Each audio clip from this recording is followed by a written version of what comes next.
Yahweh telling people His 7 feasts. Therefore, hear me now, my children, and do not depart from the words of my mouth.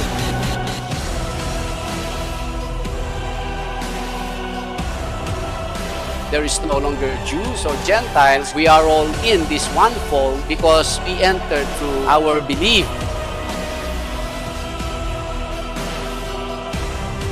Keep your heart with all diligence, for out of it spring the issues of life. The Bible is teaching us about the urgency of time.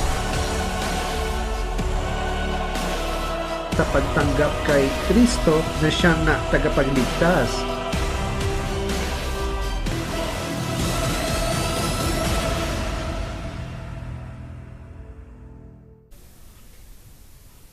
Hello po, hello.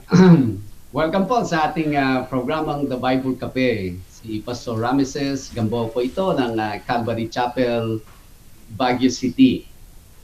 Temporarily, tayo po ay nagbo-broadcast dito sa Bolingbrook, Illinois. At supposedly, Las Vegas na po. Somehow ay sa hindi inaasahan na mga arrangement ay canceled po ang flight ko kahapon. Kaya nandito pa rin po ako sa household ni Pastor Noni, Abad Santos Jr. Pastor Noni, good morning po sa inyo dyan. Salamat po again for sa inyo pong hospitality, sa inyo pong love, and being a friend and a fellow minister sa ubasan ng ating Panginoong Heso Kristo. Salamat po sa pagtanggap ninyo. And na rin po kay Sister Tata, and kay Nanay, even kay sa inyong beautiful son na si Rain. Salamat sa nabigyan ako ng pagkakataon to fellowship with you. Again, salamat. Even ang mga kapatiran nga sa Blessed Life Harvest Church. Ay naku, I really enjoy po ang time ko dito. Parang another church na kumbaga yung warm at welcome ng bawat isa. Even last night's study, again, I enjoyed yung fellowship ng bawat isa. Again, Pastor Noni, I just want to thank you, and may Yahweh continue to favor you, your family, and more especially ang pinagkatiwalang ministry sa inyo ng ating Panginoon dito. Yan, salamat po. At sa inyo po, sa ating lahat, welcome. Happy watching sa atin. Magandang umaga, gabi, hapon, kung saan po kayo nanonood at this time. Welcome po again dito sa ating programa. Si Pastor Ram Gamboa po ito. Sa aking mga kasama, kapatid dyan sa Baguio, kumusta na po kayo? Ano bang oras natin dyan? Hello po, Pastor Ram. Magandang umaga po dyan sa may Chicago. And ang oras naman po, Pastor, dito sa Baguio City ay Bible Kape na! Alright, so welcome po sa ating lahat mga kaibigan, kapatiran, sa ating pong Tuesday episode ng ating programang The Bible Kape. Si Brother Andy po ito. Welcoming you all. At dito rin po ang mga kapatiran natin. Later on, sila din po ay babati sa inyo. But before that, I would like to also invite you na bukas po ay handa ang inyong mga Biblia dito po sa Proverbs chapter 14 verses 5 to 9. Dahil yan po ang ating pag-aaralan mamaya. Kakaroon po tayo ng short Bible study. Alright? Si Brother Joseph po ito, magandang gabi po sa inyo lahat at magandang umaga dyan, Pastor. Yan. Yes. Ayan. Hi guys! Kamusta na nga po kayo dyan mula Luzon, Visayas, Mindanao at sa lahat ng bahagi ng mundo na naaabot nitong programang The Bible Kape. The Bible Kape is brought to you by Calvary Chapel, Baguio City, in cooperation with Leader News Philippines. So if you want to suggest any topics or any questions, comments, or any queries, you can text us dito po sa mga numbers na ito. 0927-494-2175 for Globe subscribers and 0949-736-5985 5,000. Once again, welcome po dito sa Yes. Tuesday episode ng Bible Cafe. Once again, welcome to one and all. Alright. Sige po, before or para tayo po makapagsimula na sa ating programa, tayo po makibukas dito po sa Book of Proverbs, chapter 14, verses 5 to 9. At ito po ay babasahin sa atin ni Brother Joseph. Yan, sige po, Uncle Joseph, if you could read for us yung ano po. Proverbs Yan. 14, verse Yes. 5 Apo. to 9. Yes. Sige po. Nandun po tayo, makibasa po kayo sa akin.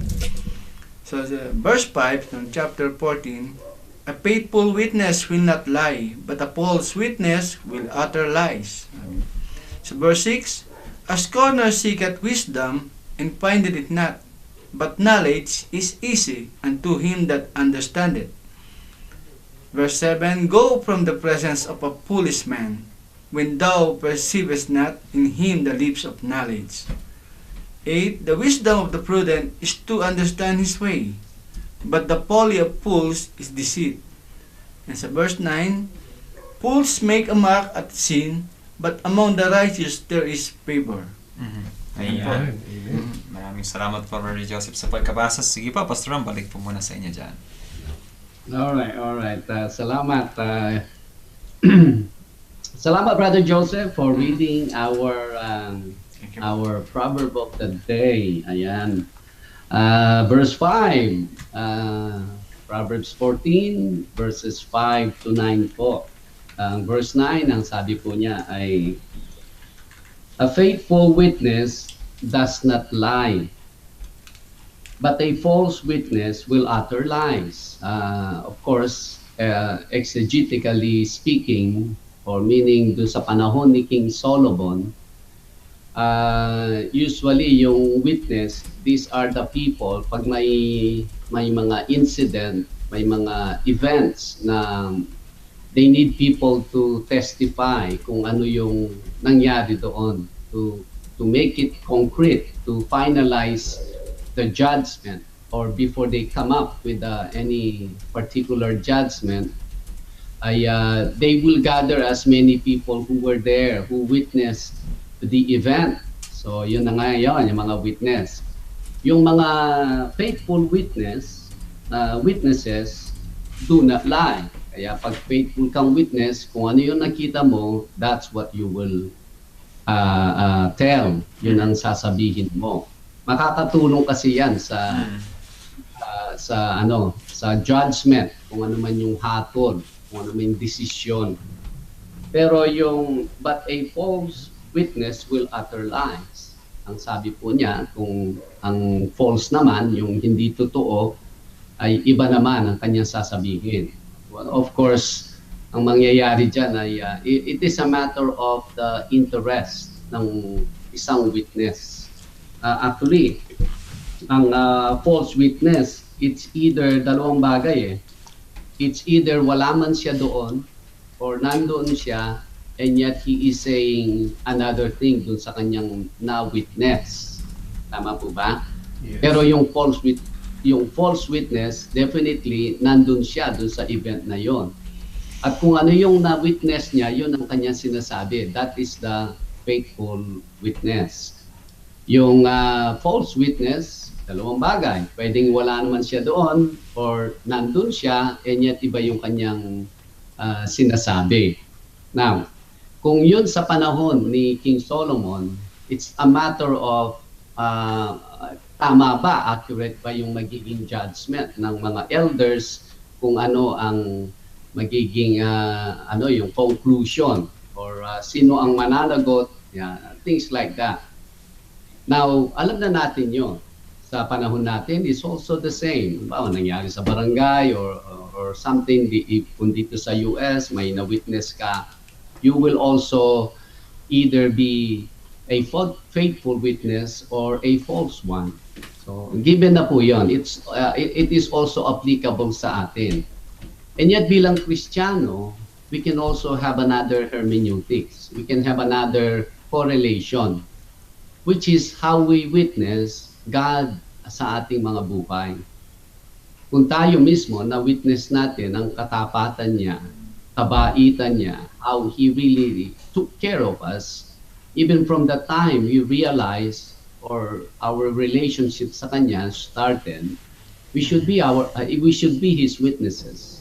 Yes. So kung yun ang kung na-convince tayo that it was Him most responsible to bring us where we at now, we should be a faithful witness. We should tell people that. If not, kung hindi natin bino-broadcast what Yahweh had done sa atin, even from the many, many years ng ating buhay since we came to know Him, we are a false witness. So nakita natin, and yet hindi yun ang ating sinasabi. Kaya yung mga taong nakakakilala sa atin, however good ang ating pong buhay, ay hindi sila nagko-conclude ng tamang desisyon sa buhay nila. Because iba yung nakakarating sa kanila on how you were able to get to where you are. Meron kang bahay, meron kang kotse, at times ay titingnan nila, dahil sa profession ng taong ito, kaya meron siyang ganyan. So we're actually not bringing yung who's making us, who's most responsible to what we have now. Rather, we're pointing them to another reason why we have all these good things sa ating buhay. So, I believe ang lesson po dito ay yung we should be a true witnesses pagdating sa buhay na ito. And so ang mga tao will conclude the right decision even considering Yahweh na sa kanilang buhay more than anything else sa buhay na ito. Yan po ang faithful witness kasi. Ngayon kung false witness ka naman, of course, ay ito, alam mo, it was Yahweh and yet you're placing them dun sa another, kumbaga, yung credit, yung kaya nangyari, kaya you are in this position, it's someone else. Or, hindi mo naman talaga na-experience and then sinasabi mo na yun ang mga pangyayari. Halimbawa, kung tayo po ay nag-share ng salita ng Diyos and we're trying to tell people how good, how faithful, how trustworthy ang salita ng ating Panginoon, na how pleasant is to be a Christian, and yet we're not even there yet. We are also false witnesses. Yes. Kaya kung ano lang yung ating mga buhay, that's what we should tell people. Kaya ngayon, maraming mga false witnesses, actually, nandyan sila sa pulpito. They keep on preaching, they keep on teaching, and yet their lives are not even there. So they're false witnesses. Ibig sabihin, they're telling things ahead of what they truly are experiencing sa current time, sa today's time. So pwede tayong maging false witness. Pwede sigurong pwede sigurong we teach, we expose people sa isang katuruan ng Biblia, pero we should not pretend that we are already there. Kundi tayo maging false witness. Ayun. Kaya yun ang pwede nating makuha sa verse 5. Ang sabi niya, a faithful witness does not lie, but a false witness will utter lies. Okay, yung interest niya, he will save himself or he will promote himself. Verse 5, a scoffer seeks wisdom and does not find it, but knowledge is easy to him who understands. Ang scoffer kasi, yung hindi naman for the good sake, ang interest niya in finding wisdom. Gusto lang niyang malaman, matutunan, bawa yung pagpipreach. Gusto lang niyang malaman, matutunan ang paano mag-preach, pero siya mismo will not really lead that life. At times ay inggit lang eh. Gusto kong ganun magturo, gusto kong ganun mag-preach. And yet, o kaya gusto ko lang maging knowledgeable, pero ang katotohanan, he has no or she has no plan to live the kind of life one who truly possesses wisdom. Kaya yun, scoffer, kahit paano siya however ang ginagawa niya, magbasa ka ng 24 hours, the wisdom will not be there. Because remember, wisdom is in the disposal ng ating Panginoong Yahweh. He grants wisdom to those He knows na karapat-dapat kang magkaroon ng wisdom. Kaya ang tao, we should not only desire wisdom, understanding, but should prepare ang kanyang puso na unang-una, hindi po dapat tayo scoffer, yung mapanliit, or we judge people, or kumbaga kinaklasify natin yung mga tao, hindi, ano yan, gaano lang to, yung ganun na klaseng pang-uugali. At the same time, you wanna be so knowledgeable, gusto mong maging marunong, it's not gonna happen. And then ang sabi niya, but a knowledge is easy to him who understands. Kumbaga, yung one who understands is one who knows what it is and then applies. Ina-apply niya sa kanyang buhay. So, ang dali. Like last night, I was sharing to one of the sisters, at ang sabi niya, wow, yung mga advices, yung mga advice ninyo, Pastor, on what is the ministry, I really appreciate them. And I will apply them, sabi niya. Ano pa po kaya ang pwede niyong ma-i-advise sa akin? Well, ang sabi ko, I think those are enough. Because once you apply truly, pag in-apply mo na yung advice na yan, magbe-birth yan ng another wisdom. That will be your beginning. Kasi pag meron kang isang knowledge na alam, in-apply mo, magiging understanding, Yahweh will grant you wisdom 2 or 3 dun sa understanding na yan. So every obedience, merong nabibirth na wisdom, kung tama yung puso natin. Ayun. Kaya yung one who understands, ang knowledge ay napakadali. Madaling nagbabranch yan. 1, magbabranch yan ng 3. Imagine kung you apply for 4 things that will be well for you and will be well sa iyong kapwa-tao. Verse 7, sabi niya, go from the presence of a foolish man when you do not perceive in him the lips of the knowledge. Ibig sabihin, kung ang naririnig natin is not going anywhere, it's not even biblical, or nanghuhula lang siya, parang is putting together something, or it's not even that really.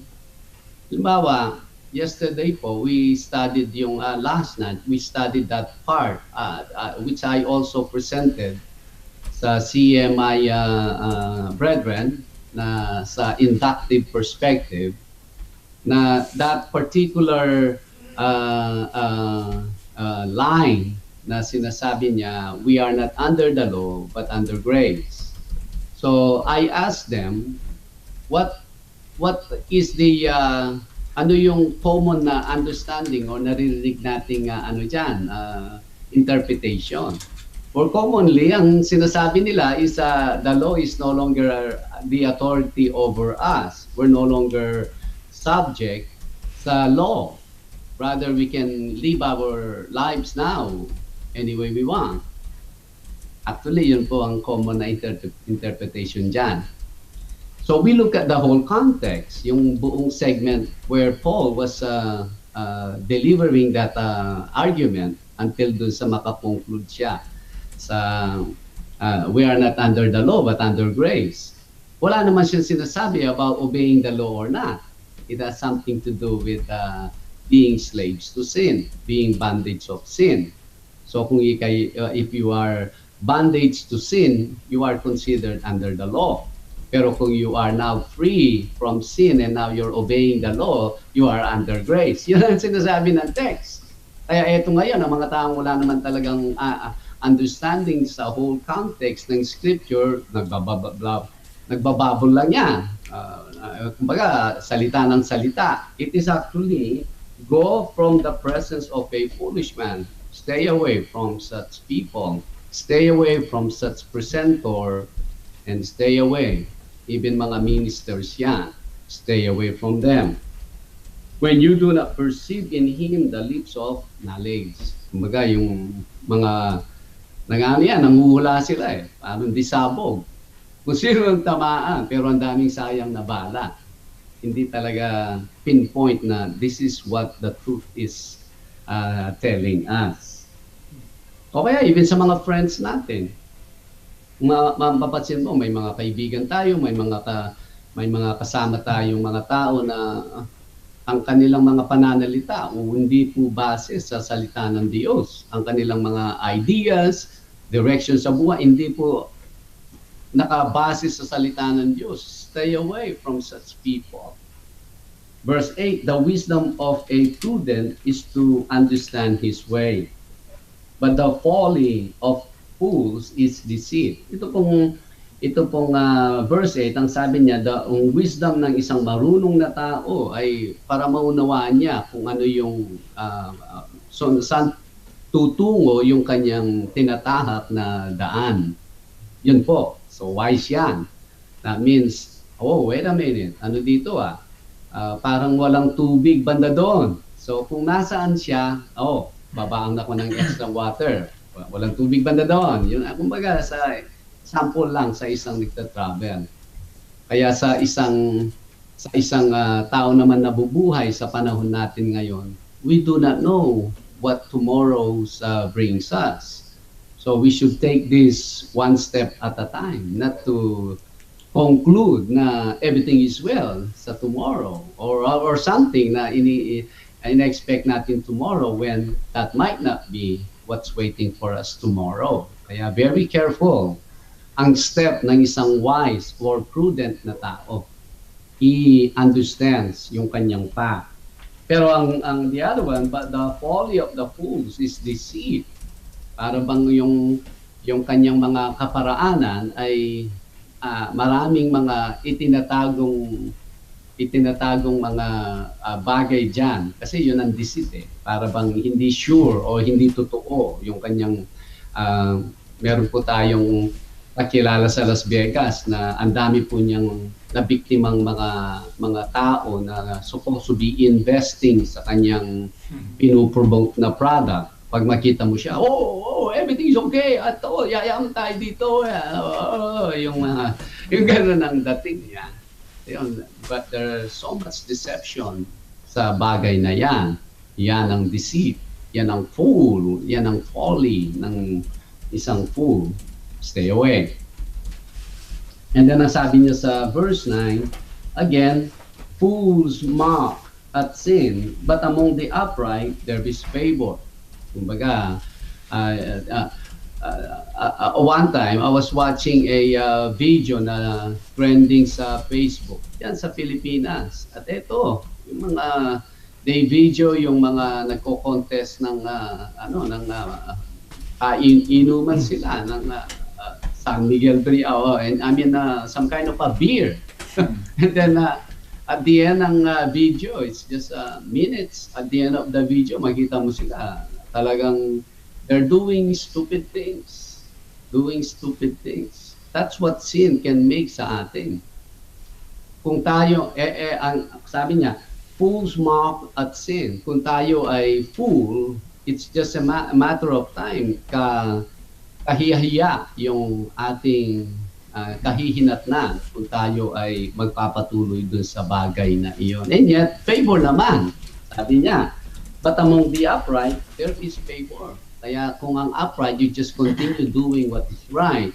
Eventually, there's so much favor in us. Even favor from fellow man, or even favor coming from Yahweh. Wala tayong talo. At wala pa tayong maraming kaaway, wala tayong dinadaya, wala tayong kinukuble, kundi we should just continue doing all the uprightness that we know.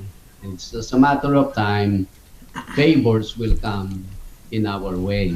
Yun po ang mai-share ko dito sa ating 5 verses dito sa Proverbs chapter 14. Alright, salamat po. Alright, salamat po, Pastor Ram, sa kapaliwanagan po dito sa Proverbs 14 verses 5 to 9. Dito nga rin po sa what took my attention most po dito sa mga verses po na ito, Pastor Ram, ay yung verse 6 na kung saan I believe you explain it ano po Pastor Ram yung mga each verses, but the one that took my attention ay yung sa verse 6 na a scoffer seeks wisdom and does not find it, kasi yung buhay nga po niya perhaps this is also, if I correct me if I'm wrong ano po Pastor Ram, but I feel, is this also referring to a person na wala namang connection sa Diyos, and yet he is trying to figure out, kumbaga ano yung buhay ba na ito, ano ba yung, para saan ba yung ganito, na bakit ba ako nandito? Is this also talking to that kind of person po, Pastor Ram, itong verse 6a? Pwede rin yung nagsisik siya, and yes, yet God is not in the kumbaga wala sa kanyang buhay, ano po?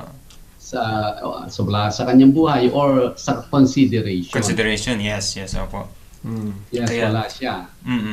Kaya dito makita po natin na hinahanap po niya pero wala siyang mahanap kasi wala po yung Diyos sa consideration, or walang room sa kanyang buhay yung Diyos.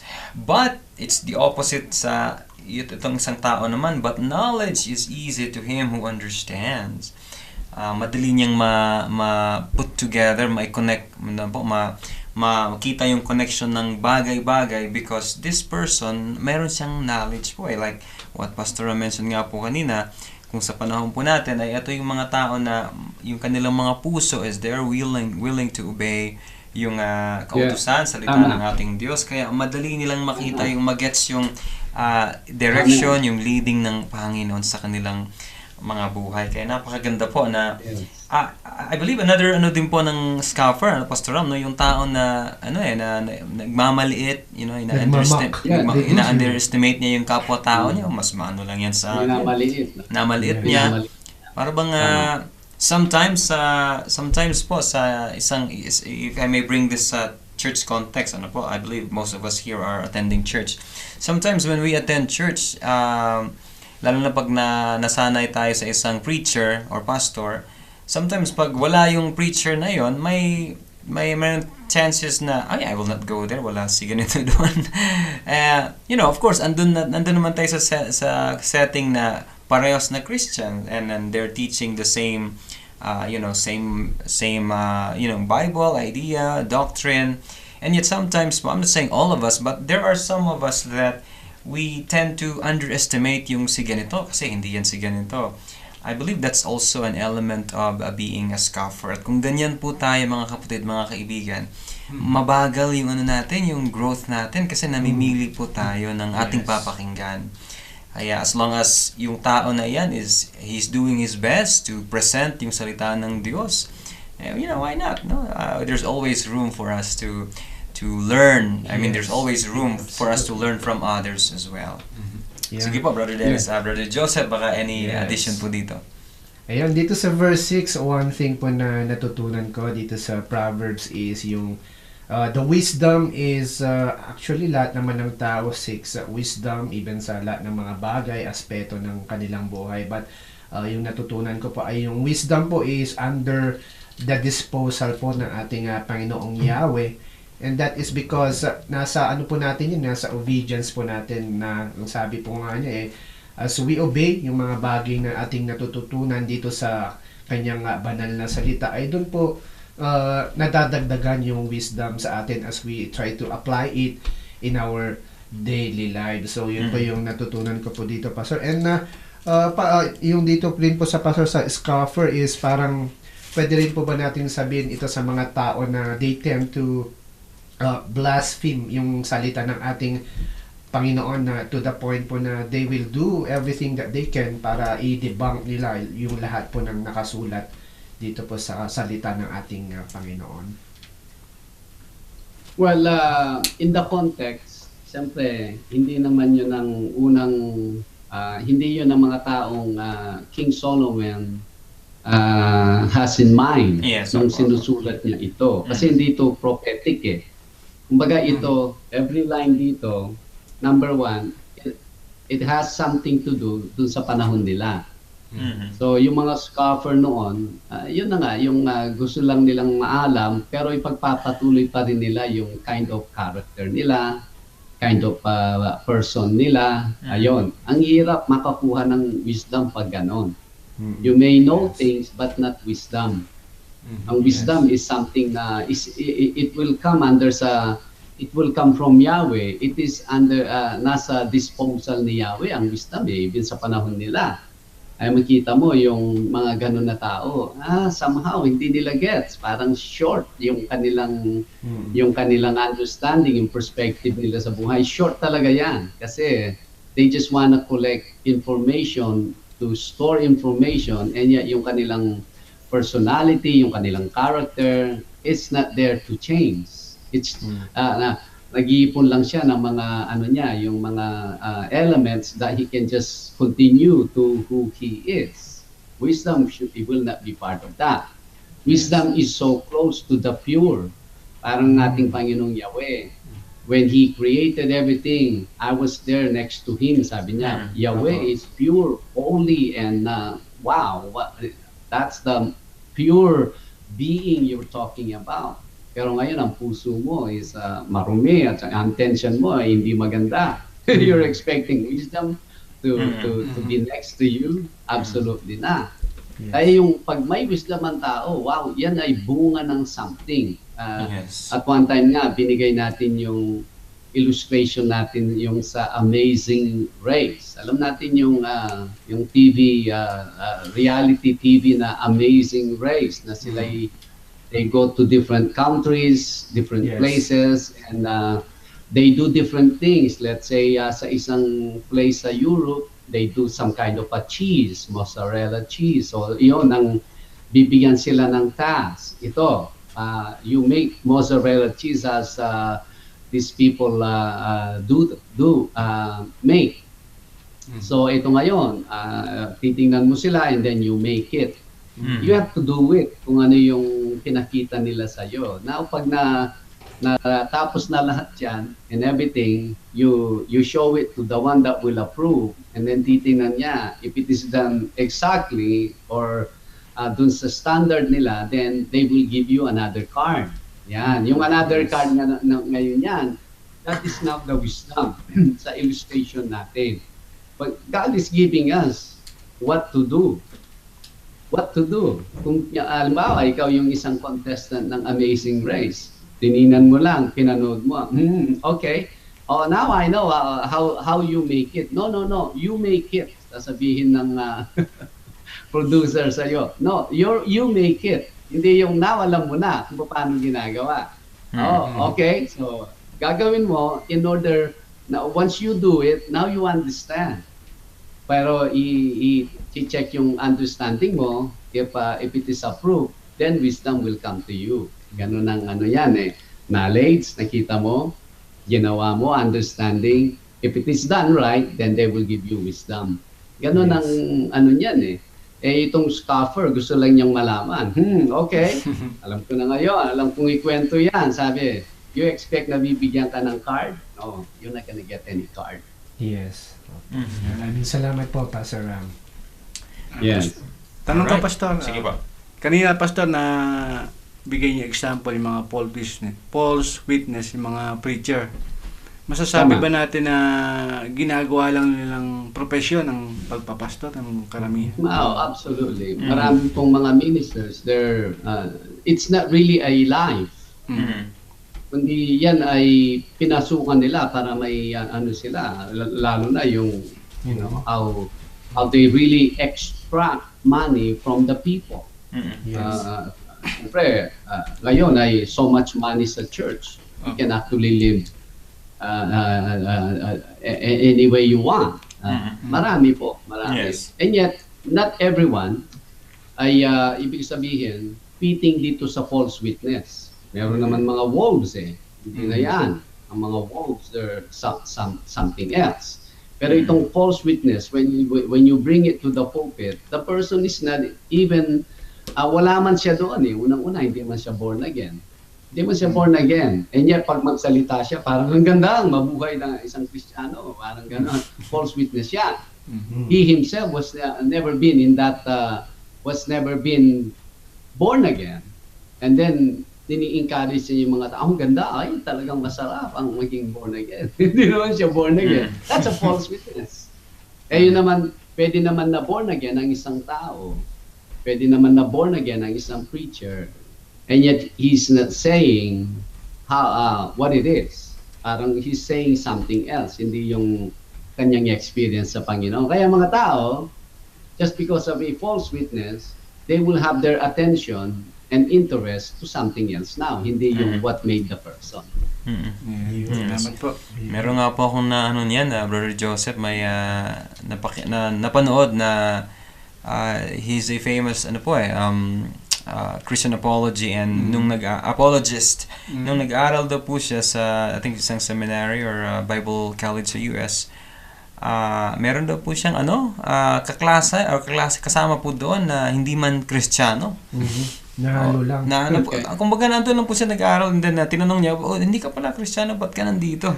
Sabi niya, kasi maraming pera dito sa to. Yun ang senior ng apologist po na yun na wow, even during, mga 60s po, 60s or I think early 60s, nag-aaral daw po siya. Ayan, maraming salamat po sa salita ng Diyos dahil dito po ay na-purify po tayo kung how is it really na maging totoo or totoong isang Kristiyano. Hindi lang yung sa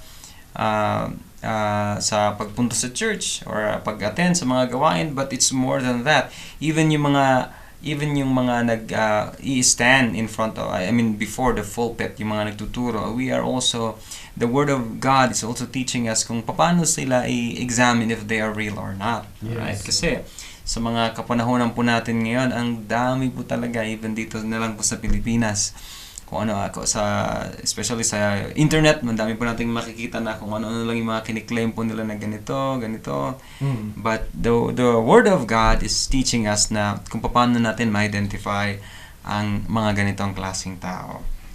Ayan, maraming salamat sa ating pong interaction. Sige po, kung wala na po tayong additional question, follow-up question sa atin, Brother Dennis, Brother Joseph, we can proceed po sa ating greeting sa lahat po ng mga kapatiran natin who are joining us right now online. Magandang gabi po sa mga kapatiran natin sa Calvary Chapel, Baguio City. Nandiyan po sila Auntie Wilda Diaz. Good evening po sa inyo, Auntie.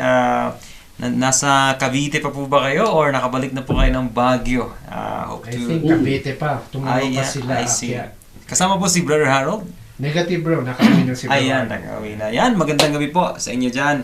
At sa lahat po ng mga kapatiran din natin sa Calvary Chapel, Baguio. Andyan din po, Sister Danya, joining us online. Andyan din si Max. Ayan, magandang gabi. Hello, Max. Dyan sa inyo dyan sa, Asin Road, no?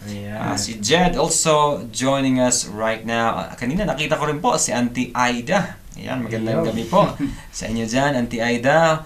Even kay Kuya Jonathan joining us all the way from North Carolina. Magandang umaga po sa inyo dyan. Sige po, baka gusto niyo rin pong bumate, Brother Dennis, Brother Joseph sa mga kapatiran po natin. Yes. Of course, gusto kong batiin si Sister Tess Rodrigo, si Nanay Tess. Nanay Tess. Diyan sa may Quezon Hill, yung test natin na local. At meron rin tayong test na Testan dyan sa America, I guess. Also with us, si Mama Ariana Samaniego. Magandang araw po sa inyo, ma'am. And also, si Mama Bilma Kayaban. Ayan, kamusta na nga po kayo dyan, ma'am. And also, si Pastor Noni Abad Santos Jr., sabi po niya, you're such a blessing to all of us, Pastor Ram. The feeling is mutual, sabi po niya, Pastor Noni. Salamat po, Salamat po. Pastor Ram. And Brother Joseph, sino po nandyan sa inyo? Yung una pong nagparamdam si Ma'am Cory Guevara Oliado. Hello po. Saka yung pamangkin ko rin po sa Nueva Ecija, si J Hidalgo. Ayan. Hello po sa inyo dyan sa Nueva Ecija. Si Ma'am Edeline Iabut Oitas, of course, wants to say hello to everyone, lahat po ng nanonood sa araw na ito at sa gabing ito. Ayan. Si Ma'am Rosanas Sunflowers wants to say good day to all my Ka-Bible Kape family. Yes. Good morning po, Pastor Al. Yan pa yung sabi ni Mama Rosana, Sana Flowers. Sabi naman po ni Server Libranda. Ayun. Welcome back po, Pastor Ram. And, good morning, Brother Verb Libranda. Mayroon pong good news, no? Good news or bad news. Wala pa po si Pastor Ram sa Las Vegas. Ayan, nagkaroon na Cancel ng- po yung flight. Cancel ang Yes. kanyang flight. Andyan din si Hyra, Yeah. joining us right now. For sure with baby Rebecca. Ayan. At andyan din si Lo, No. ang nag-iisang aso. Mga Quezon Hill Ayan. Squad. Yes. Ayan. I believe, Brother Dennis, I believe si Ma'am, I think Rina. Rina daw po yung pagka-pronounce na Rina. kanyang pangalan po. Eh. Oh, Ayan. Rina yan. Magandang umaga po sa inyo dyan. Again, Ma'am Rina and si Ayan. Ma'am Testa, no? I believe Yun. all the way from Laguna. Yan, Yun, magandang, that's the start. yes, Tama. magandang gabi po sa inyo dyan sa Laguna. Mga kapatiran po natin sa hopefully kung may mga kapatiran naman po tayo nanonood ngayon all the way from Japan. Nawa ay okay lang po sa Mag-ingat inyo sana dyan kayo ngayon. dyan, yes. From time to time may mga may mga viewers po tayo na watching the program all the way from I think Japan. bro, yung typhoon doon is like 25 years pa na last na nagkaroon ng super typhoon na gano'n kalakas dyan Yes. sa may Japan. Yes. Oh, wow. Galing po dito yung Wow. bagyo na yun. Ayan, hopefully they are well sa mga oras po na Yes. ito. Yeah. Sige po, Pastor Ram, balik po muna sa inyo dyan for you also to have or do some greetings. Oh yes, all right. Again, I wanna siyempre greet natin ang Calvary Chapel Baguio City families, no? Ayun. At ganun din sa CEMI Las Vegas Brethren, magandang umaga. At sa Blessed Life Harvest Church sa leadership ni Pastor Noni Abad Santos. Good morning everyone. Welcome po sa ating program. At ganoon na rin kay Chef Ronnie Guillermo is watching us at the moment. Chef, Maya Paabak, na imbag na bigat. Ayan, Yeah. paano kapampangan si Chef. Ang dami niyang alam. Si Umbi Seo is watching. Sister Umbi, good morning. Good evening pala. And also, Mia Jo is watching. Yeah, all the way Your from mom Korea. is online. Hello, man. Yes. Korea. Si Sister Wilda is now watching us. Si Brother Ver. Brother Ver, magandang umaga sa atin. Sino pa yung hindi nag-greet? Si Josefa Antonio Hovater. Yes. Magandang umaga po, Sister Josefa. Tingnan ko kung sino yung hindi na-mention. Okay. Mukhang si Vilma Kayaban, she is in Japan. Yan, talking about Japan. Si Vilma, kumusta na po kayo dyan? Yes. Hopefully, maayos lang po kayo under the weather, under the typhoon. Ayan. Yes. Well, papatingin ko sana si Joseph Gonzales Reyes. Kaya lang nandyan sa tabi ninyo. Ayun. Ano po, Pastor? Si Gyeong-un Lee. Ayan, Sister Sophie. Ayan, good evening po Si, sa inyo. Pastor Ray, Makadangdang. Ayan, hello po, welcome Pastor Ray. Yes, kamanggagawa, dyan sa may Paniki, Tarlac. Yan. Ganun din kay Brother Jerome Talicol Giron, dyan sa Yun. Las Vegas, Nevada naman. Welcome, welcome. Salamat for Welcome. joining us sa ating, ano ba ito ngayon? Tuesday. Tuesday. Na September 4, Bible Cafe episode. Welcome all. Ayan. Alright, sige po. With that, ay mamaya-maya po, magpapatuloy natin yung ating mga pagbate sa mga kapatiran po natin kung mayroon man pong mga na-miss. At sa mga kapatiran po natin, kaibigan, na kaka-tune in or kakalagin lamang po, you are again watching the program, The Bible Kape. At pinag-uusapan po natin dito, we try to explain yung mga katanungan na pinapadala po regarding the Word of God or regarding their Christian walk. And if you have also questions about the Word of God or Yahweh, ay please feel free to interact with us dito po sa pamamagitan ng pagpapadala ng inyong mga katanungan. And speaking of questions, ito na nga po, mayroon po tayong questions na pumasok. Yes. Yung unang katanungan po na nakita ko po dito ay galing kay Ma'am Testan. Yes. Meron po ba sa inyo dyan, Brother Joseph or Brother Dennis? Meron po rin. Ayan, sige po, kung sino pong pwede makapagbasa sa atin ng katanungan po na ito. Galing po kay Sister Testan. Ayun. Hello po sa lahat. Sabi niya. Yes. Pastor, can you please explain Romans 12 verse 20 to 21? Yung po tungkol sa burning coal. Ayun. Yan po, nandito po sa akin yung Ayan, sige po. Romans 12. chapter 12 verse 20. Sabi 20. po niya, therefore, if thine enemy hunger, feed him. If he thirst, give him drink. For in so doing thou shall heap coals on fire on his head. Be not overcome of evil, but overcome evil with good. Ayan. Maraming salamat po, Mama Testan, sa inyo pong katanungan. Back to you po, Pastor. Yes, all right. Salamat, Sister Tess, for sending us a question. Okay lang po ito, 2 verses lang naman or Yes. sometimes a verse, no po. Salamat. At itong verse na ito, actually, it is misinterpreted, misprinted yan sa mga magandang balitang Bible. Kaya nga nung we had some time with the Philippine Bible Society, nung tayo po ay umiikot sa Pilipinas doing inductive workshop to many churches, pastors and workers, ay they collaborated with us na yung pag-release ng translation na ang Biblia. Because ang Biblia ay ano po yan, revised version ng ang Biblia. Alam natin yung Tagalog na ang Biblia, yun po yung malalim. Kumbaga yung mahirap maunawaan yung maraming words na ginamit nila. And so, din-revise nila. Sort of, yung King James, nag-print sila ng Revised Standard or New King James. Take note po, ang King James, dalawa yung revision niya. Yung Revised Standard ay ni-revise nila ang King James.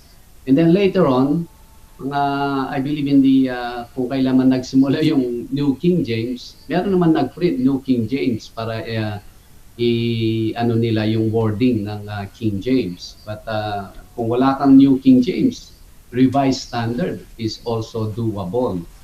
I'm not sure kung anong translation ang ginamit nyo, Brother Joseph, pero parang hindi. Parang old, ano po, Pastor King James siya. King James.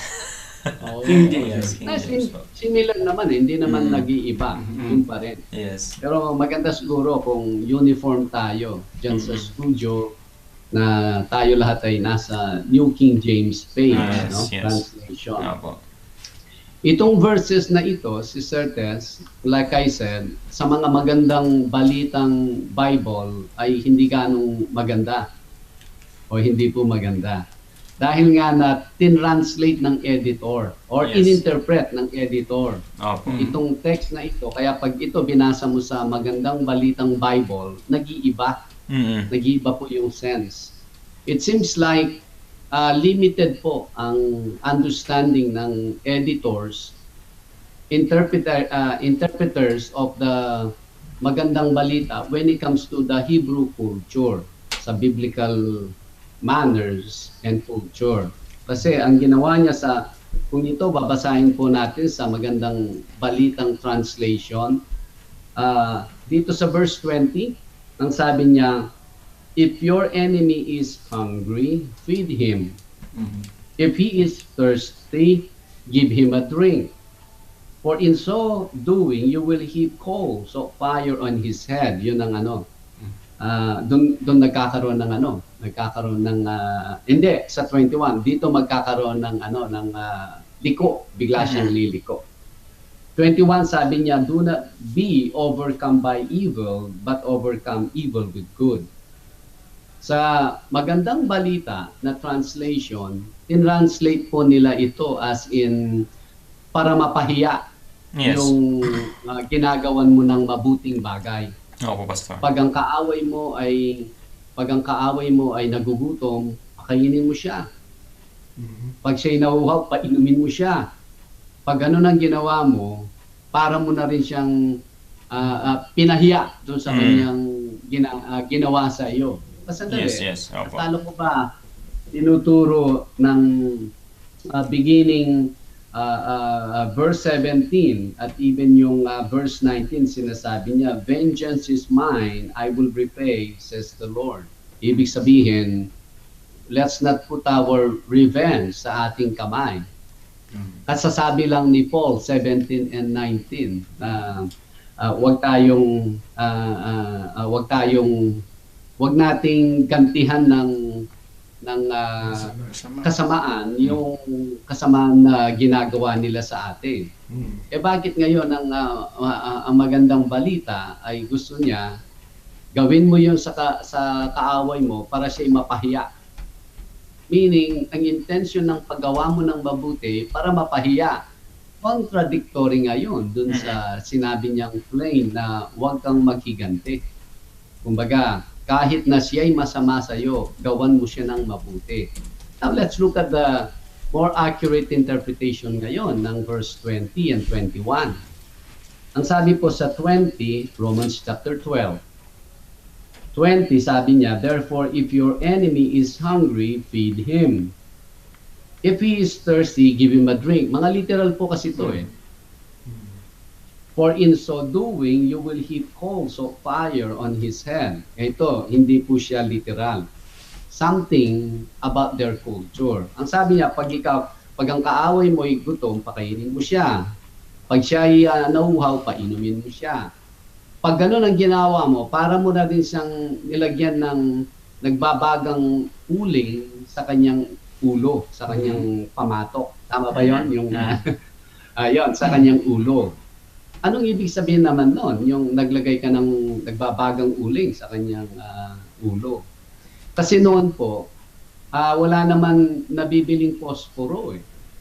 Wala naman nabibiling lighter sa panahon ng naisulat po ito. So in sometime early in the evening, may makikita kang mga household, mga bahay na may usok na.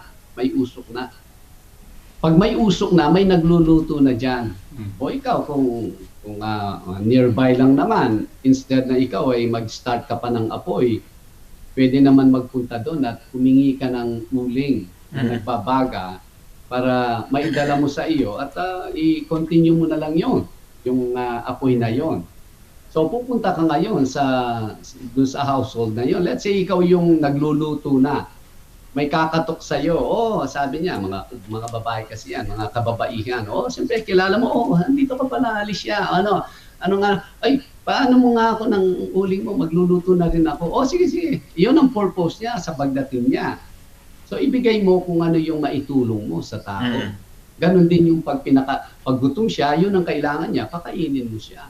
Yes. Pag siya'y nauuhaw, kailangan niya tubig, painumin mo siya. Pag siya'y kumatok diyan, kailangan na rin niya magluto, bigyan mo siya ng uling sa buntong ng kanyang ulo, ibigyan mo siya ng uling para siya din makapagluto. Na yun po ang sinasabi niya dito. Give the person what he needs. It doesn't matter, kaaway mo siya o kaibigan mo siya. Yes. If your enemy, sabi po niya di po ba? Kaya, ang 21, sabi niya, do not overcome by evil. Kasi yung kaaway mo, he did you something bad. But don't return what he did to you. Amen. But overcome evil with good. Ayan, kung may kasabihan nga, yung bago kong narinig na sabi niya, pag binato ka ng bato, batuin mo siya ng tinapay, kaya lang kasama yung garapon. Huwag gano'n. Hindi kasama ang garapon pag binato mo siya ng tinapay. Pinasok sa garapon po, no? Alam ko pa sa yung palaman niya, bato. Huwag mo siyang Huwag mong batuhin ang tinapay na may kasamang garapon. Hindi. Yes. Ang dito, did you bad? Do something good. Do sa need niya. Yes. Hindi naman huwag kang maging hypocrite na, anong maitulong ko sa'yo? Leave them alone. Darating yung panahon na may need sila, o you meet those needs. Yes. Yan, ng isang point lang yan, how to worship God. Kasi ang context nito is Romans 12 verses 1 and 2. Worship, offer your lives as a living sacrifice. Di ba? Holy and acceptable. Then you may know the perfect will of God to you. How will I do that? Now, Paul start teaching us how to relate with our fellow believers, how to exercise our spiritual gifts, how to deal with our enemies. Ito na po yan. Ang beginning in chapter 12, ito na yung mga proposition ni Paul, Apostle Paul, dahil from chapter 1 to chapter 11, it's all theology teaching us how we arrive in our current state bilang Christians. Kaya ngayon, alam mo na yon. Now, this is what you must do. Yan ang beginning na ng chapter 12. So, yun ang meaning ng Romans 12 verses 20 and 21. Yan, salamat po. Pastor. Thank you. Pastor Ram. Kaya, napakagandang ano po nun, mga kapatid. Actually, just an extension, ano po, dun sa nabanggit ni Pastor Ram. Kaya napakaganda ng ano po ng Kristyanismo. Kakaiba talaga po siya sa ibang mga religion. We are not, we are not commanded to revenge, but the standard is very high. Andun na, okay, sige, ginawang kanya ng masama. Sa iba kasi, patayin mo rin siya kung ganito. Pero for us is, you love them. Yes. Ano po, andun yung caring, andun yung kindness, even though iba yung kanilang ipinakita sa atin. I was reminded of one incident during, kung di po ako nagkakamali, Pastor, ano po ito yung, sino nga po yung, Elisha, if I'm not mistaken, Elisha or Elijah, na andun, nabulag yung mga Syrian soldiers, and yet, instead na i-take advantage na po nila iyon, ay pinakain po ni, pinakain ni, I think Elijah or Elisha, na one of them, pinakain po nila itong mga sundalong ito at pinakawalan po nila. Kaya nagkaroon ng kapayapaan dun sa, at that time, for a long period of time, nagkaroon sila ng kapayapaan because of that kindness na pinakita. Yes, Pastor Ram. Kaya napakaganda po ng Kristyanismo na kumbaga itong doktrina or kung ano yung kung saang circle po tayo naroon. That's basically because Yahweh, for one, He told us vengeance is mine. At for us is just we are His channels. He's using us to reach out to those who are lost. Kasi yung mga tao po na yan, kahit gaano po yan sila kasama, the Lord loves them and He wants them na nawa makabalik sa kanyang presensya. Blinded lang po kasi yung mga tao in general. Yes, actually it's a matter of responding sa mga tao, behaving as a Christian, because as we all know, ang course naman ng buhay na ito hindi sa pangmatagalan na part na ikaw ay because at one point in time magkakaroon ng pagkakataon na maipakita natin yung pagmamahal ng ating Panginoon sa ating kapwa, and in that way doon pa yung pamamaraan na makikita nila na, this is a friend or an enemy na ginawan ko ng masama, pero nung nangailangan ako ay hindi siya nag-atubili na tumulong sa akin. Ano kaya yung meron sa taong ito? So ito po yung magkakaroon ng ninga sa isang tao na, ano kaya yung meron sa taong ito. And that way ay nakapag-minister sa ating mga kapwa-tao. Yes. Yan. Ngayon ko lang po na unawaan mabuti talaga itong verse na ito. Itong ano po na to, no? Yung tungkol sa burning coal. Yes. Kasi nga, doon nga po sa, Brother Joseph, sa Good News. Actually, if I may read po, Pastor Ram, ang sabi po dito sa verse 20, sa Good News translation, instead, as the scripture says, if your enemies are hungry, feed them. If they are thirsty, give them a drink. For by doing this, you will make them burn with shame. Ayan, magiging mapapaiya talaga. Yeah. Hindi lang shame, but burn with shame, no? baka dyan galing yung baka dyan galing ang interpretation ng magandang balita. Yes, Pastor Ram, itong Good News translation. Yeah. Tinagalog nila, no? Ayan, opo. Ayan. Kaya, Sige. careful lang. Kaya hopefully marami pong mga kapatiran natin ay tayo nawa ay na-bless dun sa kapaliwanagan po na yun. Yeah. Brother Joseph, parang may gustong idagdag. Yes. Ano yun, Brother Joseph? Yun po kasi yung pagkakaintindi ko dati, yung burn with shame talaga. Pagka ginawa mo sa isang tao nagkasala sa'yo, na pinainom pa, pinakain mo, sa ganung paraan ay mapapahiya siya. Yun po pagkakaintindi ko dati. Yes. Ngayon, iba po pala. Salamat po, Pastor. Kasi yung mapahiya siya o hindi, wala na sa atin yun. Kasi bakit ako, sabi ko nga, dyan sa palengke, sometimes after service, pag-uwian na, dahil nagtitipid tayo, kung magta-taxi, 50 pesos. Pero kung mag-jeepney, 8 pesos. 50. Hindi pa ba tumaas? Hindi pa tumaas? Yung crudo lang po at saka gas ang tumaas ngayon. Wow. Buti na lang, no? But anyways, kawawa naman yung mga jeepney drivers natin. Kung anyways, I go to the market. I'll walk sa sa church clothes ko. I go to the market para makatipid.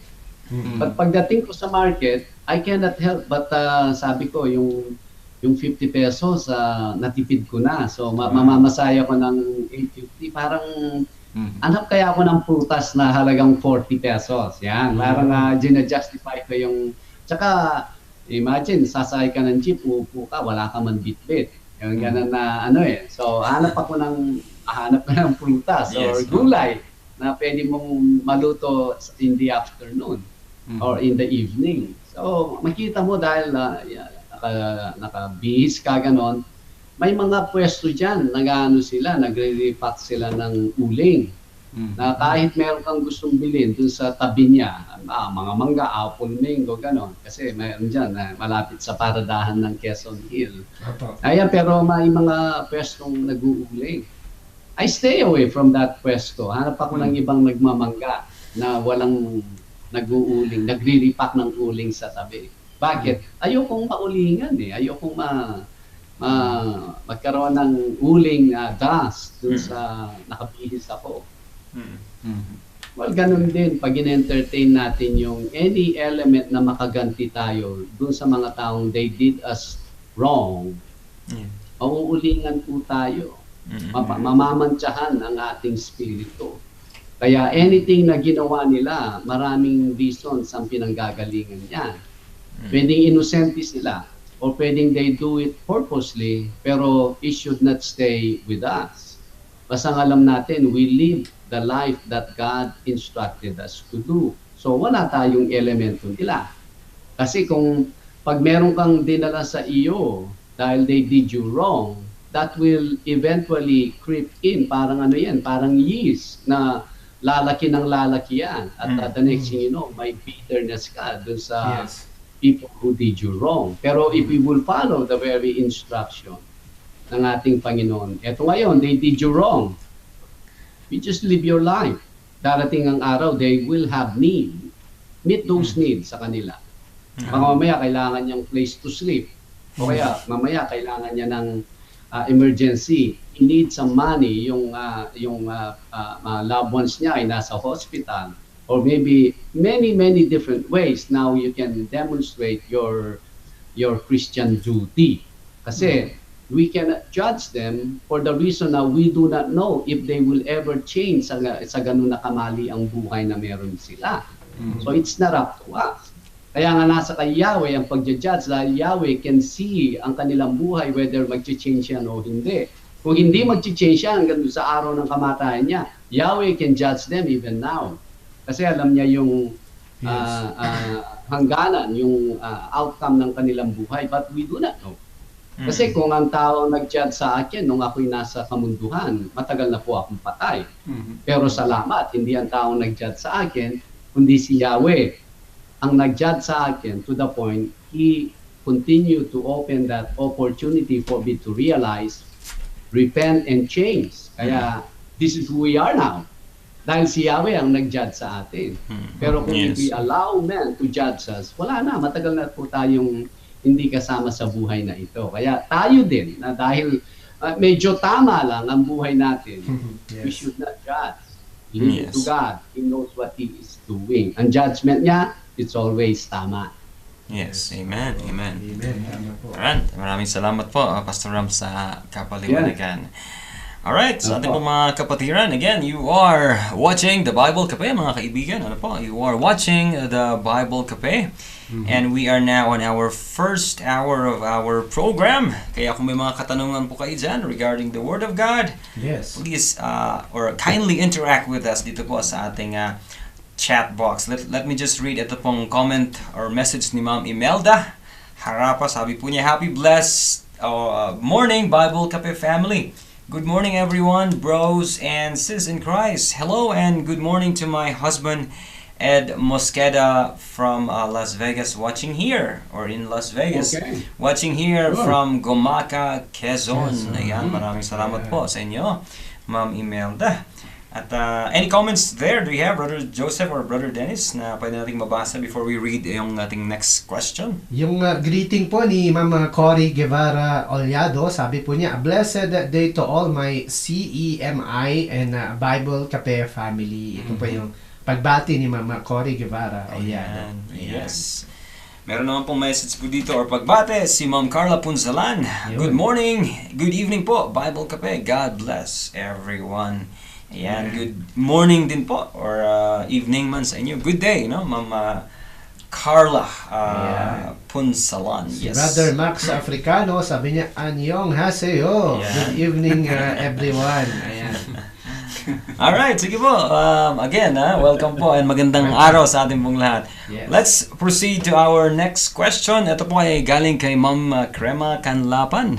Yun. Ayan, meron po ba dyan sa atin mga kapatid ang katanungan po na ito? Ayan. Yun. Sige po, ako na po magbasa. Alright. Alright. Ayan po. Good morning po, Pastor Ram. Sabi po ni Ma'am Crema. Yes. What is the difference po between the Nicene Creed and Apostles' Creed? Are they biblical po? Salamat po. Ayun. Ano Nicene. daw po? Ano, aday Nicene? na, Ano po ang pagbibigay siya? Nicene Creed. Nicene Yes. Creed. Nicene Creed and Apostles' Creed. Ayan. Ano po ang difference? Oo, ano ang difference? Nicene Creed and Apostles' Creed. Basta yung nakita ko po dito sa Nicene Creed, ito po ang parang statement of belief ng Orthodox faith in opposition po ng certain na heresies nung panahon noon, especially sa may kinalaman sa Arianism. Ito rin po ay may elemento pa na yung baptism as an element for forgiveness of sins. Itong Apostles' Creed naman pa, ito yung parang nung nasa Catholic school ako, ito yung minsan na binabanggit namin after ng aming flag ceremony. Ito naman po ay early statement of belief ng Catholic Church, ng Lutheranism, Anglicanism, Methodist at yung mga Congregationalist po. Ito po yung nakita ko about dito sa dalawang creed na binanggit ni Ma'am Crema Canlapan. Yeah. Ayan. Okay. Well, ang it's good you can you have a basic knowledge dito sa Nicene Creed, Apostles' Creed. Mas maganda siguro yung pag-usapan natin yung Yahweh's Creed. Ayan. Yahweh's Creed. Kasi mga tao they tend to form their group, and then they tend to push their preferred stand to all people. Ang alam natin is we wanna focus sa whole counsel ng ating Panginoon. Kung sinabing, siyempre, hindi ko mo sinabing Apostles' Creed, ay it is the belief and stand ng mga apostles. Anyone can use a name, and yet hindi naman talaga yun ang kanilang stand. Kaya sa atin, we wanna stay kung ano yung counsel ng ating Panginoong Yahweh. And then let's, if there are things that we do not understand dun sa kanyang counsel, those are the things that we wanna talk about. We wanna bring about. We wanna know more about those stand ni Yahweh. Pero itong mga tao, parang yung mga Calvinists at saka yung Arminianists. So they form their own group. O let them deal with that. Pero sa atin, gusto natin yung kabuuan yan. Hindi natin hinahati ang scripture. Yes, Something yes. like that. Kaya, actually, internet can easily tell us. You just type, what's the difference of a Nicene Creed and Apostles' Creed? There are many willing presenters to do that. But in the spirit of personal interest na yan. Yeah, marami po yan. Not everyone are in that Yes. are in that interest yet. Pero for us, we simply just want to know what should be the guide in our day-to-day na buhay bilang mga Kristiyano. Ayun. Yes. Ayan, opo. Kaya maganda po na mag-start po tayo sa no? This is just an unsolicited advice. Mag-start po tayo maging familiar sa scripture from Genesis. Sure. Doon tayo po lahat mag-start. Now, there are different doctrines that are coming in our way right now. Marami po talaga dyan. Yung iba nga, may nagsabi nga minsan na taga dito na sa kanya na daw yung mundo po ngayon, no? Kaya, Sa kanya na. Opo, wala.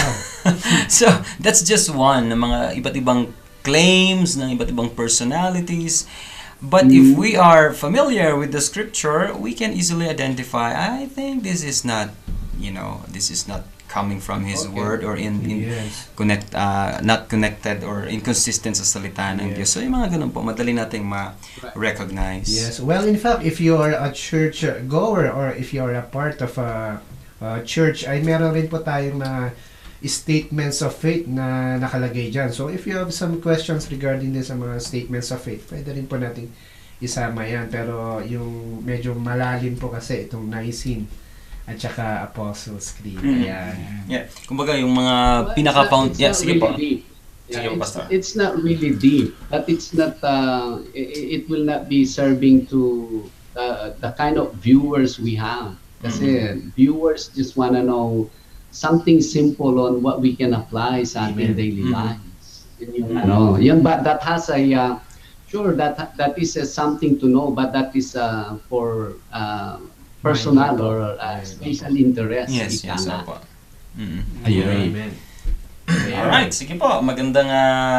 anyway, we appreciate po, no, Ma'am Crema, dahil kayo po, almost every episodes, you are sending us, questions. Kaya maraming salamat po sa inyo pong katanungan na inyo pong ipinadala sa ating pong Tuesday episode. At mga pagbati po muna bago tayo, let me just read mga couple of greetings po dito sa ating mga kapatiran before heading to the last or two questions for this evening or for today. Sabi po ni Ma'am or Sir Petronilio Noble Franca, hello. Ayan, nandiyan naman po si Ma'am Gigi Guillermo. Have a blessed and safe day to all. At ito po, Pastor Ram, ang feedback ni Ma'am Testan. Sabi po niya, thank you po sa magandang explanation regarding dun po sa Romans. Ayan, maraming salamat din po, Ma'am Testan. At ito naman po si Ma'am Trinidad Aquino.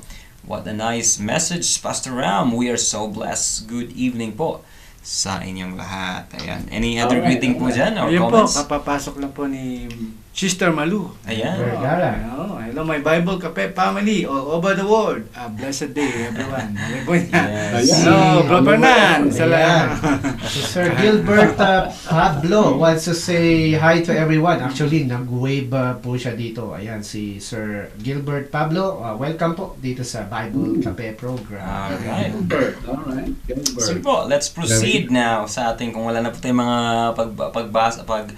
pagbasa po dyan sa mga greetings, we'll proceed to our next question. Yes. I believe this is our last question, if I'm not mistaken, for tonight, coming from Ma'am Cory Oliado. Ayan. Meron po ba dyan sa atin, mga kapatid? Itong katanungan po ni Ma'am Cory. Ayan. Before I go, I'm going to read yung question po ni Ma'am Cory. Ay sabi po ni Ma'am Carla Punsalan Marculeta, good morning and evening po. Bible Kape. God bless po everyone. Sabi po niya. Ayan. So yung question po ni... may mga bago tayong nag-online. Sige po, Pastor. Sige po. Sige po, Pastor. Go ahead po. Si Rosana de Guzman. Ayan. Ayun. Yes, apo. Okay, wala pa, no? Sis, magandang umaga. At si Kesed Mariano. Ayun. Ayun, tama. O, Lord willing. Potang Bengi. Yan, Potang Bengi. May flight back dyan sa Las Vegas. Ay, Brother Ed, mamayang gabi. Natininan ko yung flight 10:17. Ayun. Arrival ko. 10:17, Brother Ed. Attention, Brother Ed. Gising na. Mukhang siya susundo. Si Carmen Jose Obial. Welcome po Ayun. sa ating Bible Cafe. Ganito rin, kanina pa naka-online si Sister Violi, the two-in. Ayan. Ate Violi, magandang umaga po sa inyo dyan. Si Pastor Junjun Retalia, watching us. I believe sa Cebu si Pastor Junjun, no, Brother Andy? Pastor Junjun po, Pastor. Yeah. I believe sa Negros Island siya graduate din ito Hindi ng ko Bible College. familiar, Pastor. Hindi ko lang po nakita siguro, Pastor. Pag makita ko po ito. Yeah. Ayan. Sige po. Welcome sa ating live episode ng Yes. The Bible Cafe. Hopefully hindi ito yung last time mong to visit us. Thank you po sa friend ko, si Carmen. Watch Ayan. po siya ng Bible Cafe. Oh, okay, si Carmen. Ayan. I guess Hello hindi po. natin siya nakikita sa ating radar, but Carmen, welcome po sa Yes. ating Bible Cafe na program. May everything is well sa inyo po dyan, together with your family. Yan. Salamat po. Ayan. Pastor, actually, sabi ni Chesed Mariano, good morning and good evening. Bible Cafe family, happy viewing po sa ating lahat. Yun po yung pagbati Amen. ni Chesed Mariano. Mhm. So ito po yung question po natin, Pastor, galing kay Ma'am Cory Guevara Olado. Pastor Ram, question po regarding our Proverbs of the day in verse 9. Okay. Oh, Can okay. we consider na favor of the Lord if a person is very successful in his business or sa profession niya and yet nako-compromise naman po ang gawain niya or ministry niya sa church? Salamat po. Ito po Okay. yung katanungan, Pastor, ni Ma'am Cory Guevara Olado. Back to you, Pastor. Oh, okay. Pero hindi dun sa verse natin kanina. Hindi yun, no? Sa verse 9 po. Verse 9 po, Pastor Ram. Verse 9 yung basis po ni Ma'am Cory na, if I may read yung verse 9, sabi po niya, fools mock at sin, but among the upright there is favor. Yun, that's Yan. favor. Oh, okay. So yung favor na yon, halimbawa yung isang Kristiyano na nag-business tapos successful siya sa kanyang business. Opo. Yes. Pero nako-compromise naman daw. Yes, Yung ako, kanya- Pastor Ram. Oh, yeah. Well, the favor is ang favor ng coming from Yahweh. Definitely are the things that will draw us even closer sa Kanya. Favors that will make us desire Him even more. Yun po ang mga favor. Kaya lang ang tao ngayon nga, sad to say, unfortunately, na even ang mga churchgoers, when they plan something for themselves, for their family, ay hindi man kasama ang ating Panginoong Diyos. Hindi man nila tinitingnan if that is exactly what God wants them to pursue or wants them to do. Basta naisip na lang nila ito, yung mga anak ko matatapos sila sa college, magkakaroon sila ng magandang buhay at ako ay secure sa insured ako at may ipon ako. Basically, yun ang pinoform na kaisipan ng mga tao, believer or unbeliever. Na tayong mga believers, when it says na we are favored by Yahweh because of our uprightness. Ayan. Because of our uprightness. Dahil doon sa ginagawa natin kung ano yung godly and righteous. Ngayon yung ambition, that will be a secondary ngayon if you wanna be godly and righteous.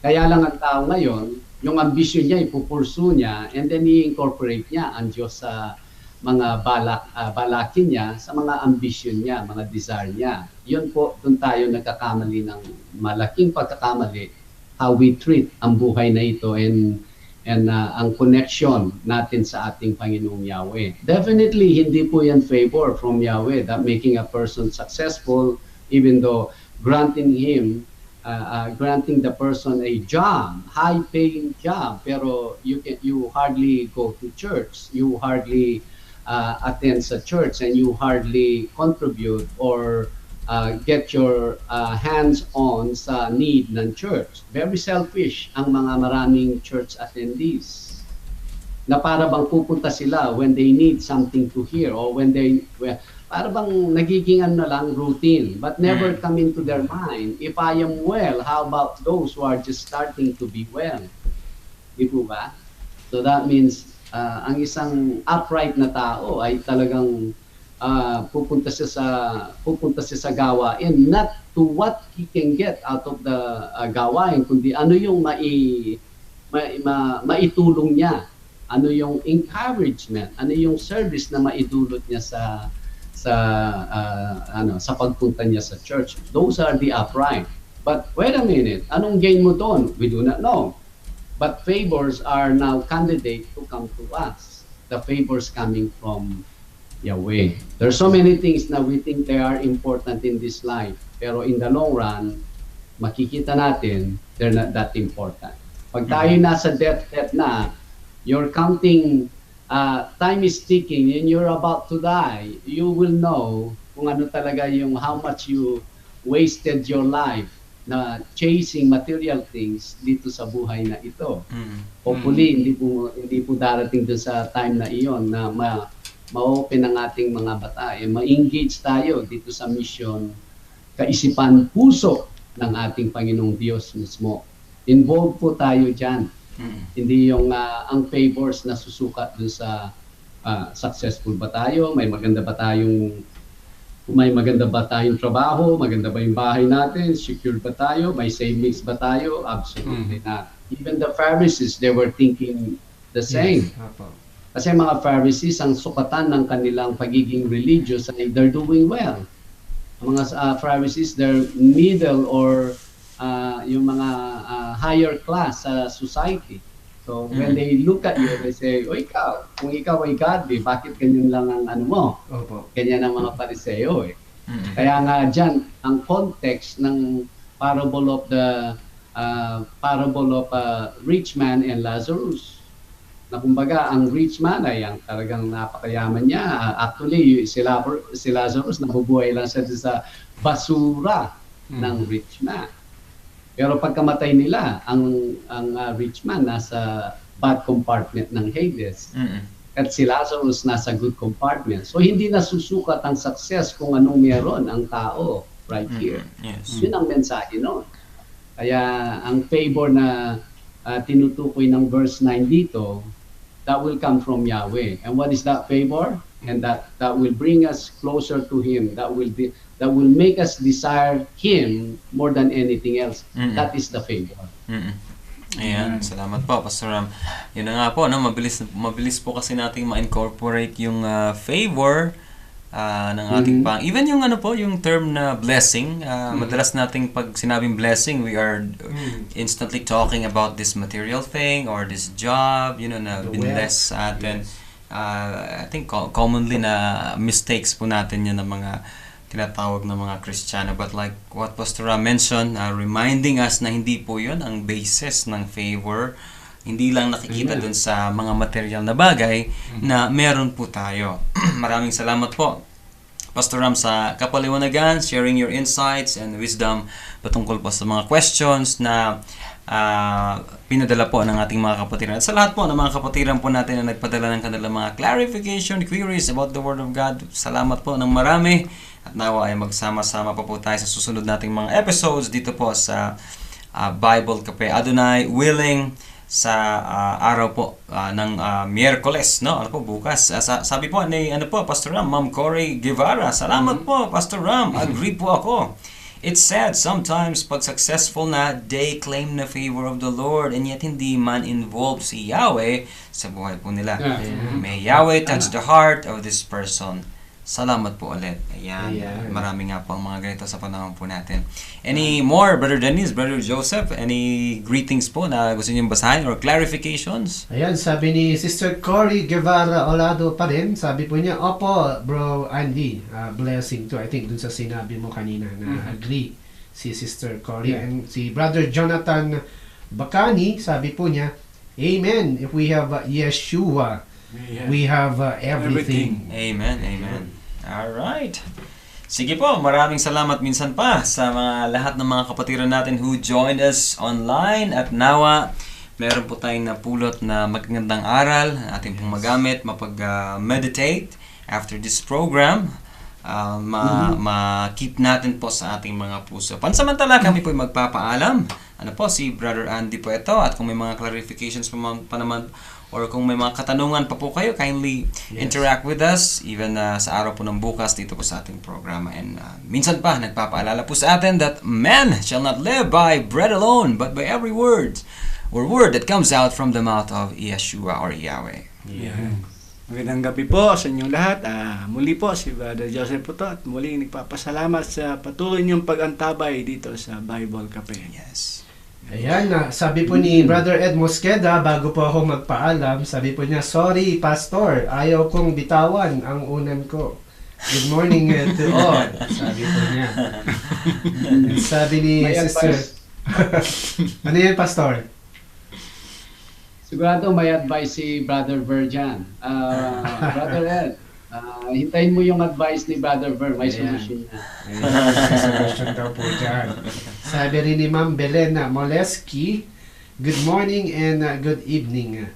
God bless po. Tunay nga po nga napakabilis ng oras sa tuwing tayo po ay nag-Bible kami. But anyhow, magkikita-kita po muli tayo sa araw po ng bukas. Sa Wednesday edition ng Bible Cafe. Once again, if you missed the beginning of this program, you can watch us sa replay dito sa Leader News Philippines, and also pwede rin nyo pong panoorin ito sa YouTube. Ayan, once again, maraming salamat po sa inyong lahat, sa inyong pagsama at patuloy na pag-antabay dito sa programang Bible Cafe. And once again, may the Lord bless us all.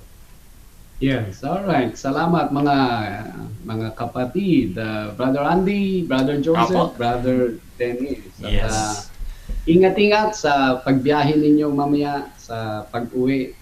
Adonai willing, favor tayo na by tomorrow I will be co-broadcasting, co-anchoring sa Las Vegas, Nevada. Ayan, ngayon ang mga huli nating mga mensahe from Sister Crema. Have a well-rested night sa mga kapatid on their way home. Yes. Ingat kayo and God bless naman sa Las Vegas. Ito na nga, nabablock pag tinitingnan ko yung extension. Anyway, salamat Sister Crema. Ma'am Crema. Ay Sir Rosana de Guzman. Brother Ed, kung di ka pwedeng tawagan na Mrs. Brother, tawagan mo si Carlito. Ay, si Brother Carlito daw po. Okay. Kung di ka pwede. Alright. Andi, kanina kasi, nananawagan kami yung blue pickup na pick up kay Pastor Ram. Ayan. Kay Pastor Bong at Sister Raquel Bananya joined us a bit late, pero I'm sure you can watch again from the beginning. All you have to do is go sa beginning. Kay Belen, Sister Belen Moleski, may pabak po. Salamat for coming, even though dito na sa ending. At si Carla Ponsalan, Mark, this is what we were talking about after church last Sunday. Thank you always for always reminding.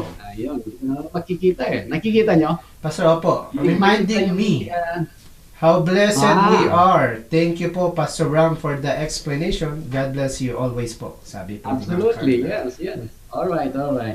Again, kanina, naging proverb natin ay yung dito sa Proverbs 14 verses 5 to 9. If I may read and then recap po natin. A faithful witness does not lie, but a false witness will utter lies.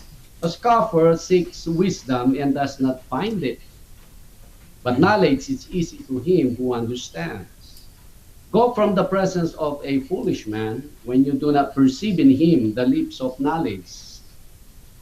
Sa Kapampangan, meron kaming kasabihan dyan, mamarombong niya mo. O sa Tagalog, nanghuhula. Verse 8, the wisdom of the prudent is to understand his way, but the folly of fools is deceit. Fools mock at sin, but among the upright there is favor. Talagang ang contrary talaga. You go and stay in your sin, it's just a matter of time. Ay kahihiyan, yung mamamak yung buhay mo. Pero we continue knowing and obeying ang kautusan ni Yahweh, even ang salita niya ay may favor po dyan.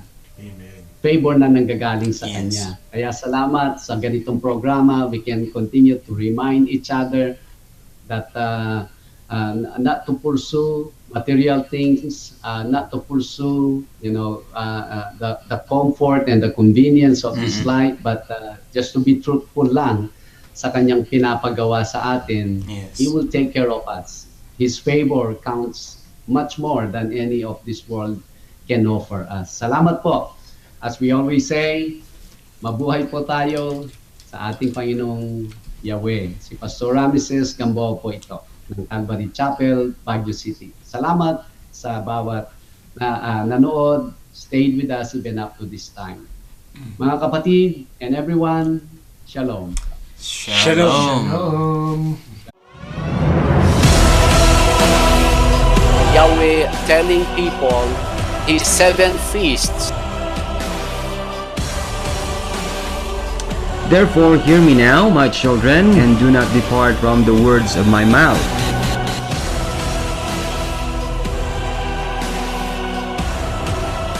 There is no longer Jews or Gentiles. We are all in this one fold because we entered through our belief.